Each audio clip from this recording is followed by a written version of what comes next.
Doutor, me fala um pouquinho assim, qual que está sendo a sua experiência em relação à pandemia atual, no consultório, no hospital, como que está essa situação toda? O que você tem visto? Perfeito. Boa noite. Agradeço todo mundo aí que está nos vendo. Agradeço o convite novamente. E só para esclarecer, Leila, para as pessoas ficarem cientes, meu nome é Rafael, sou pneumologista. Eu trabalho em dois hospitais aqui em São Paulo e faço consultório. Então fica 50% do atendimento ambulatorial e 50% atendimento hospitalar, né? E desses pacientes hospitalar hoje, a maioria são pacientes realmente com Covid, né? Com diagnóstico já confirmado de Covid. Na verdade, é uma situação nova para todos nós, né? Acho que para todas as especialidades, para todos os médicos, novidade para os pacientes realmente, dessa questão. E eu costumo falar que a gente vai aprendendo um dia após o outro, né? Às vezes o que a gente conversa hoje que seria uma verdade hoje, na semana que vem a gente já não utiliza mais isso como sendo verdade. Então as coisas mudam muito, né? Então o que a gente percebe no dia a dia, né, atendendo esses pacientes, e da mesma forma que cada dia tem uma atualização nova sobre a doença, a gente percebe que cada paciente comporta de uma forma, né?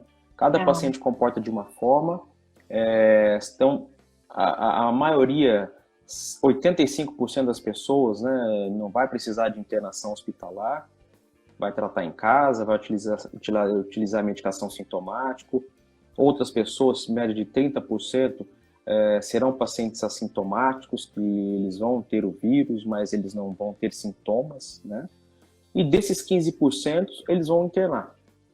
Na internação, a gente percebe uma variedade de apresentação clínica, né?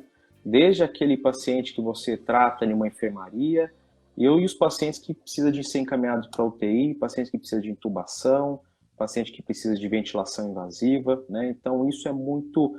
A manifestação e o comportamento aí é muito heterogêneo, né? Isso depende de cada... Da gravidade, da agressividade da doença em cada paciente, realmente, tá? Então, a gente percebe essa diferença, tá? E cada pessoa é um tratamento específico realmente. Outros não precisa de tratar, utiliza medicação sintomática, inclusive, e resolve espontaneamente a doença, né? legal. Eu tenho ouvido, na verdade, algumas pessoas falarem que pegou, né, deu positivo e que não tem os sintomas clássicos, ou seja, tem uma diarreia apenas, alguma coisa de dor no corpo, então é o que você disse, né? Algumas pessoas estão assintomáticas, por isso que Isso.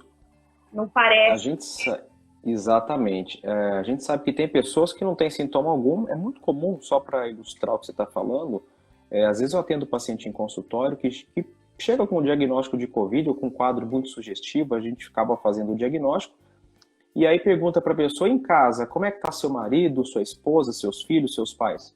Muitos falam, olha, meu marido, meu namorado está com sintoma, outros falam, estão totalmente assintomáticos, né? Então, isso é de cada pessoa. E aí, se você, já aconteceu de mesmo esses pacientes que eu faço o diagnóstico, e às vezes acaba pedindo o exame, né, para o marido, por solicitação, inclusive, do paciente, né? E o exame vem positivo. E a gente vai conversar, a pessoa está totalmente assintomático, né? No entanto, apesar de ser assintomático, não ter sintomas respiratórios ou sintomas, seja lá quais forem, eles têm o potencial de transmissão. Isso que é o interessante e a necessidade realmente da gente manter o isolamento social.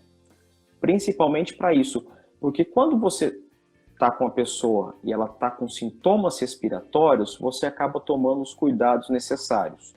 Quando você está com uma pessoa que ela não tem sintomas respiratórios, às vezes as precauções necessárias você acaba deixando um pouco de lado. E esse deixar de lado das precauções, que é o momento em que você acaba adquirindo a infecção e isso evolui para uma doença realmente. Então, sim, a maior preocupação não é só as pessoas que têm sintomas, mas as pessoas que não têm sintomas, né?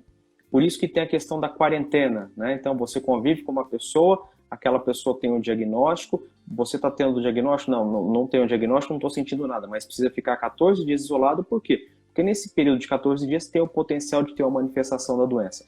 Então, como a gente não sabe se pode ter uma doença ou não, você fica em isolamento para evitar a transmissão nesse período realmente, tá?